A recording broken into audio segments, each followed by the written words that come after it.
മുഹമ്മദിന് ഒറ്റയ്ക്ക് K C. വേണുഗോപാലിന് flux വയ്ക്കാനുള്ള ബുദ്ധി തോന്നില്ലെന്നും കൂട്ടുപ്രതികളുണ്ടെന്നും സംഭവത്തിൽ CPM നേതൃത്വം വിശദീകരണം നൽകണമെന്നും തൃശൂർ DCC പ്രസിഡന്റ് ജോസഫ് ടാജറ്റ് ആവശ്യപ്പെട്ടു.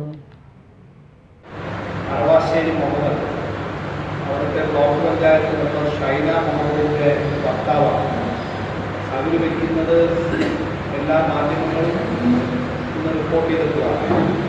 ആ വെക്കുന്നതിൻ്റെ CCTV ദൃശ്യങ്ങൾ പുറത്തു വന്നിട്ടുള്ളതാണ്.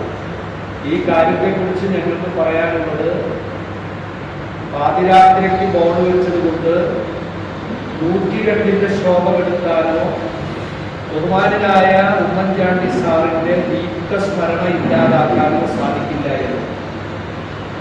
തലയിൽ കൊണ്ടിട്ട് ചെയ്യുന്ന ഈ പ്രക്രിയ അത് മാർക്സിസ്റ്റ് പാർട്ടിയുടെ ജീർണതയെയാണ് വെളിപ്പെടുത്തുന്നത്.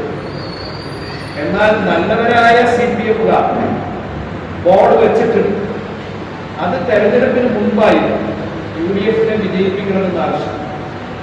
ഇപ്പൊ ചെയ്യുന്നത് ഈ പരാജയത്തിൽ വിളറിപ്പൂണ്ട മാർക്സിസ്റ്റ് പാർട്ടിയിൽപ്പെട്ട നല്ല CPMകാരല്ല, മോശം CPMകാരാണ് ഇത് ചെയ്യുന്നത്. അതുകൊണ്ട് ഈ കാര്യത്തെ പോലീസ് ഇതിന് കേസ് രജിസ്റ്റർ ചെയ്തു, അദ്ദേഹത്തെ അറസ്റ്റ് ചെയ്ത് ജാമ്യത്തിൽ. ഇതിനെ സംബന്ധിച്ച് മാർക്സിസ്റ്റ് പാർട്ടിയുടെ നേതൃത്വം എന്താണ് അവർക്ക് പറയാനുള്ളത് എന്നുള്ളത് അറിയാനുള്ള ആഗ്രഹം